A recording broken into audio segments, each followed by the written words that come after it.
Someone get the truck driver a coffee while the adults finish talking. That's what he said, not quietly, not off to the side.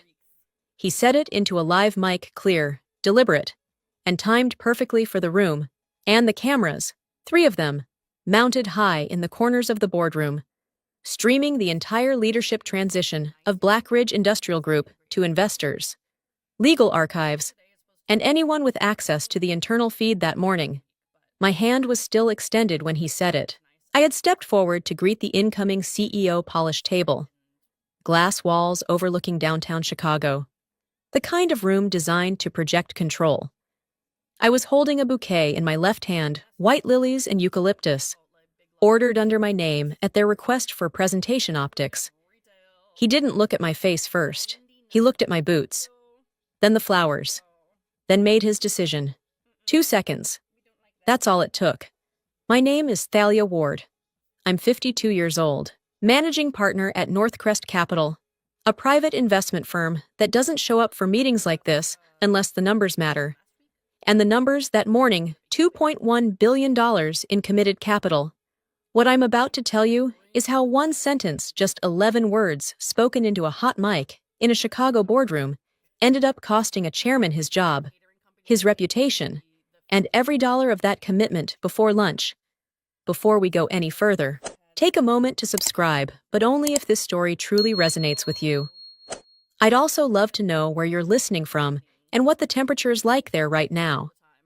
Just a quick note, this story is fictional, with some elements enhanced using AI to make it more vivid and engaging. Now, you need to understand why I was in that room at all. Blackridge had been on our radar for nearly a year. Mid-sized industrial conglomerate. Logistics, manufacturing, distribution, solid infrastructure on paper. The kind of company that should have been quietly profitable. Instead, it was bleeding, bad acquisitions, poor integration, leadership that treated expansion like a headline strategy instead of an operational reality. By the time they came to us, they didn't just need capital, they needed correction, and we were prepared to give them both. They just didn't realize who they were talking to. At Northcrest Capital, my role isn't ceremonial. I don't attend meetings to observe or nod at presentations. I sign, I approve, and when necessary, I walk away. As managing partner, I hold final authority over capital deployment, especially in deals where our position carries structural weight. This one did. The $2.1 billion commitment wasn't just another line in a funding package, it was the foundation the entire transaction depended on. We were the lead investor, the anchor tranche. Without our participation, the rest of the capital stack wouldn't hold. Several institutional partners had already made it clear they would only proceed if we did. That morning, I wasn't there as a guest. 2 years before Blackridge, I made a decision that stayed with me longer than any profit ever could. It was a $600 million investment into a regional infrastructure firm. Strong numbers, clean projections, a chairman with a reputation that checked every box on paper. I didn't attend the final meeting. I delegated it to my second-in-command, signed off remotely, and trusted the process. 3 days before closing, a video surfaced. It wasn't leaked quietly. It spread fast, shared internally first, then picked up externally within hours. The chairman stood on a stage during a company town hall, pointing at a line worker in the front row. He called him replaceable. Then he laughed. Not nervous laughter, not misjudged humor. The kind of laugh that assumes the room belongs to you. Some people in the audience laughed with him. We saw the clip. We discussed it. Legal said it wasn't material to the deal. PR said it would pass. The board issued a statement about context and misinterpretation, and I let the deal go through. What followed wasn't immediate collapse. It was slower than that, and in some ways, worse. Regulatory scrutiny increased. Labor disputes escalated. Internal morale dropped in ways no spreadsheet could capture. And every time our firm's name was mentioned, it was tied to a company that treated people like expendable parts. We made our return eventually, but it cost time, attention, and something less measurable credibility. After that, I changed how I operated. I stopped believing that numbers alone could tell the full story of a company. I started paying attention to tone, to behavior, to the small moments most people ignore, and I added something to every deal going forward. We called it the respect clause. It wasn't complicated. If any senior leadership engaged in behavior during negotiations or closing that could damage the company's reputation, documented. Observable behavior, we reserved the right to withdraw our capital immediately. No penalties, no delays. Most people signed it without concern. They never think it applies to them. The morning of the meeting, I flew into Chicago earlier than necessary, not because of scheduling, but because I don't like arriving rushed into rooms where decisions carry weight. I changed in the airport lounge, traded the tailored suit I'd worn on the flight for something more practical, and took a car downtown to Blackridge's headquarters. Glass tower, polished lobby, a stock ticker scrolling quietly along the wall. The kind of place designed to signal stability, even when the numbers underneath say otherwise. At reception, I gave my name. The woman behind the desk smiled, then hesitated just a fraction too long before typing it in. It was subtle, but I've learned to notice those pauses. They usually mean something doesn't match expectations. A few minutes later, someone from investor relations came down to escort me. Young, composed, rehearsed in the way people are when they've been told this meeting matters. He asked about my flight. I asked about the room upstairs. He said people were optimistic. The elevator ride was quiet. When the doors opened, the atmosphere changed. Softer carpet, lower voices, walls lined with framed photos of past leadership moments, ribbon cuttings, expansion announcements, handshakes frozen in time. We stopped outside a set of glass doors. Above them, cameras were already mounted, red indicator lights still off for the moment. "Full transparency today," he said, almost as if it were reassurance. Inside, the boardroom looked exactly as expected. Long table, leather chairs, floor-to-ceiling windows overlooking the city, screens preloaded with presentation decks. On a side table, a floral arrangement, white lilies, eucalyptus, the one ordered under my name. He handed it to me when I pointed it out. They thought it would help the tone. He said quietly, I carried it in myself. Most people were already seated. Conversations paused just long enough to acknowledge someone entering, then resumed. No one stood. No one asked who I was. That was fine. I wasn't there to be introduced. I took a few steps into the room, still holding the flowers, and felt the shift almost immediately, not in words, but in posture. The way people glanced at me, then past me, the way their attention returned to conversations that didn't include me. No nameplate waited at the table. No one paused to ask who I was. They saw what they expected to see. Work boots instead of heels. No visible badge of hierarchy. A woman carrying flowers into a room already arranged for optics. In their world, that combination meant one thing. Support staff. I've been in enough rooms like this to recognize the pattern. It happens quickly. People sort you before you speak. They decide your level, your relevance, your place in the room, all based on fragments. And once they decide, they rarely revisit it. At the head of the table sat Victor Langford, chairman of Blackridge, early 60s, composed, the kind of presence built from years of being listened to, without interruption. He noticed the flowers before he noticed me. Set those over there? He said, gesturing toward the sideboard without breaking his conversation. I didn't move right away. I'll hold on to them, I replied calmly. He gave me a brief look, then the kind reserved for people who don't immediately follow instructions. Not angry, just dismissive. Then he turned back to the discussion, as if the moment had already been resolved. Around the table, no one corrected the assumption. No one said my name. No one thought to. I walked along the edge of the table, taking in faces, noticing who avoided eye contact and who didn't bother to look at all. At the far side sat the incoming CEO, Daniel Reeves, flipping through a printed agenda like it might offer him a place to focus. I stopped near him, set the flowers down within reach, and freed my hand. Then I extended it. "Welcome to Black Ridge," I said, my hand still extended toward Daniel. "I'm Thalia." He looked up, just barely. His eyes flicked from my hand to my face, then past me toward the head of the table, before he could respond. Victor Langford shifted in his chair. It wasn't a large movement, just enough to redirect attention. He leaned slightly toward the lapel microphone clipped to his jacket, the one feeding audio into the live stream, and then he smiled. Not at me. At the room. "Someone get the truck driver a coffee," he said, voice steady, perfectly projected. While the adults finished talking, the words landed exactly how he intended them to. Clear, public, final. There was a beat less than a second where the room decided how to react. A director near his right laughed first, too quickly. The kind of laugh that comes from instinct, not humor. Another followed, softer, more uncertain. Across the table, someone coughed to cover their reaction. One of the communication staff lowered his gaze immediately, already understanding what that sentence would sound like outside this room. The cameras were still rolling.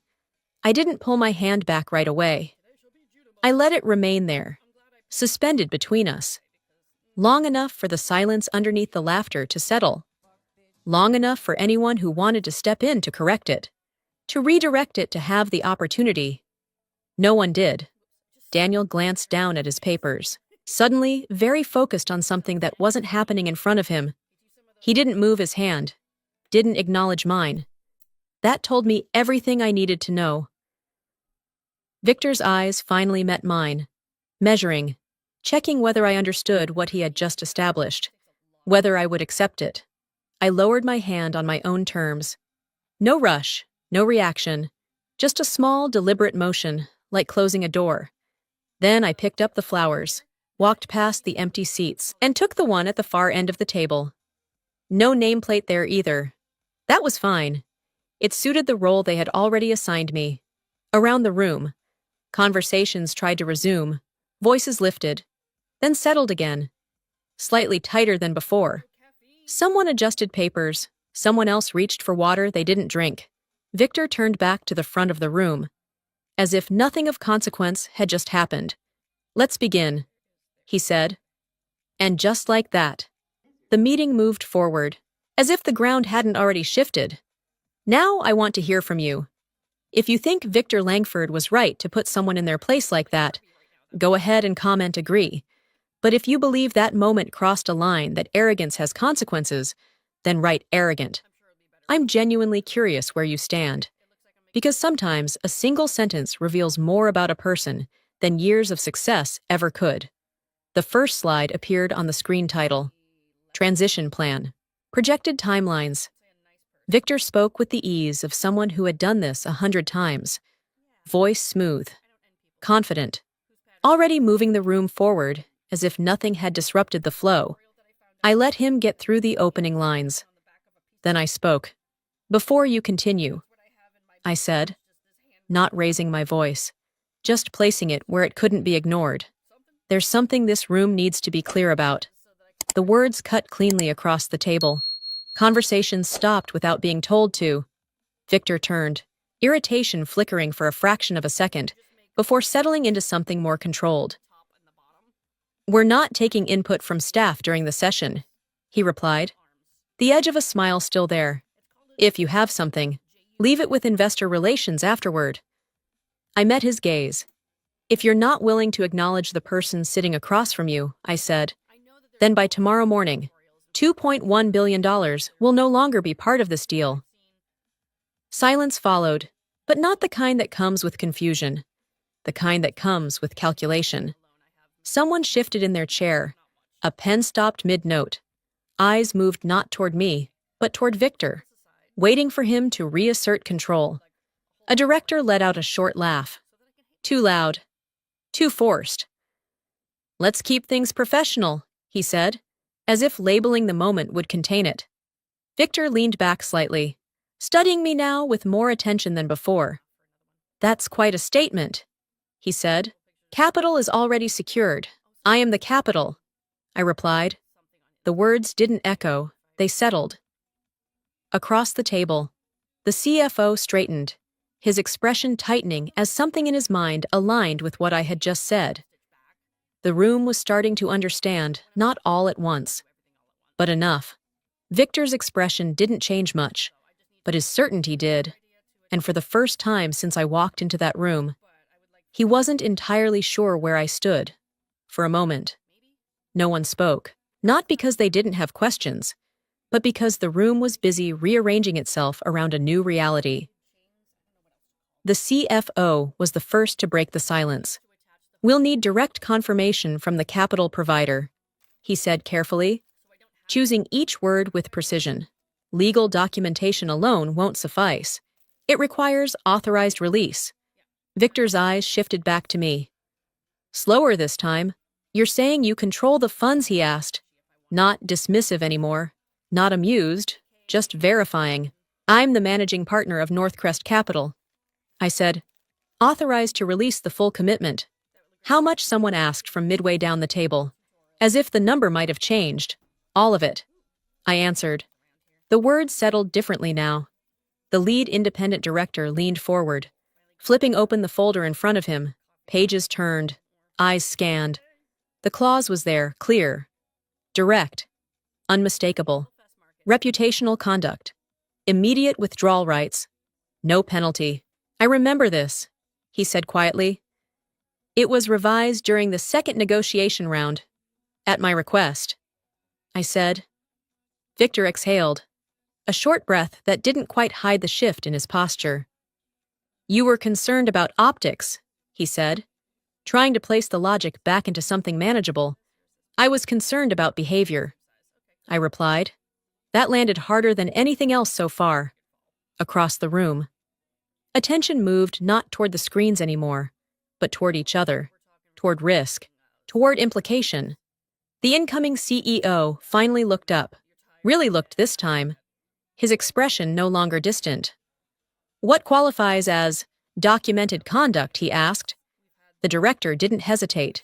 "Impact, not intent," he said, reading directly. "If the behavior can materially affect reputation, and it's recorded or witnessed, the clause applies." A quiet realization moved through the room. The cameras were still on, and suddenly, everyone understood exactly what had already been captured. The meeting didn't collapse right away. That's not how rooms like this work. People continue. They move forward out of habit, out of denial, out of the quiet hope that if they keep talking, the consequences won't fully arrive. Victor straightened, adjusted his jacket, and turned back to the screen. "Let's proceed," he said, voice controlled again. "We can address any concerns after the presentation." Slides advanced, forecasts appeared, revenue curves, operational restructuring timelines, projected recovery points, all built on a foundation that was already unstable. No one said it out loud, but everyone felt it. About 10 minutes later, the CFO cleared his throat. Not loudly, just enough to interrupt the rhythm that Victor was trying to reestablish. "There is one item we need to formally acknowledge before capital release," he said, fingers resting on the document in front of him. Victor didn't look at him. "We've covered everything. The conduct provision," the CFO continued. That got attention. Pages turned again, chairs shifted. The independent director leaned in, scanning the clause more carefully this time. The language was exact, no ambiguity, no room to negotiate once triggered. Victor's patience thinned. "This is standard language," he said. "It's not relevant here. It becomes relevant if the threshold is met." The director replied. "And who decides that?" Victor asked. "I do," I said. He turned to me fully now, no trace of dismissal left. "You're suggesting this meeting meets that threshold. I'm stating that the condition has already been met," I answered. There was a pause. Then the room began to fracture, not visibly, but internally. Phones appeared under the table. Messages sent quietly. Legal teams contacted without announcement. The kind of silent coordination that happens when people realize the outcome is no longer theoretical. Victor stood. "We'll take a short recess," he said, voice firm enough to imply control. Chairs moved quickly this time. People stepped out in clusters, speaking in low tones, already recalculating positions. I stayed seated for a moment. Then I stood, stepped into the hallway, and pulled out my phone. One call. That was all it took. Reed picked up on the second ring. Execute the withdrawal, I said. Full amount, effective immediately. A brief pause, not doubt confirmation. All of it, he asked. All of it. I replied. Reason code, conduct during negotiations. Documentation is live. Understood. The line went dead. I stood there in the hallway for a moment, steady, composed. Not because it was easy, but because it was already decided long before I made the call. When I walked back into the boardroom, everything looked the same on the surface. Same polished table, same projections glowing on the screen, same people pretending the structure still held. Victor glanced at me, forcing calm back into his expression. Let's continue, he said. The presentation resumed, but the foundation was gone. The first phone buzzed, then another, then a cascade notifications, lighting up across the table like a silent alarm no one could ignore. The CFO checked his screen, then froze. The lead tranche, he said slowly, voice flattening. It's been withdrawn. The room didn't erupt. It tightened. Withdrawn, how Victor asked, his tone sharper now. Executed. The CFO replied. Confirmed. Full amount. 2.1 billion. That's when the shift became visible. One director leaned back, staring at nothing. Another was already typing rapidly, likely contacting legal. Someone else stood up halfway, then sat back down, unsure what action even mattered anymore. Victor turned to me. All performance gone. You'll reverse this, he said, quieter now, but heavier. I held his gaze. There's nothing to reverse. This time, no one tried to interrupt, because they understood. Within minutes, the board moved not emotionally, but procedurally. Emergency session. Governance clauses invoked. Legal language replacing confidence. Motions raised, seconded, passed. Victor Langford was no longer in control of the room. Within the hour, he was placed on immediate administrative leave pending internal investigation. His authority stripped in real time, right there in the same room where he had chosen to perform. Around him, the leadership team unraveled. Not loudly, but unmistakably. Calls overlapped. Voices dropped into urgent whispers.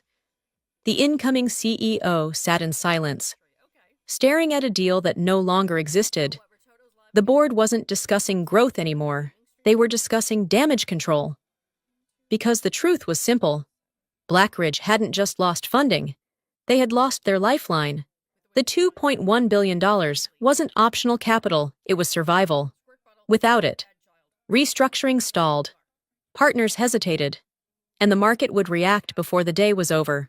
Opportunity doesn't wait for recovery. It moves on.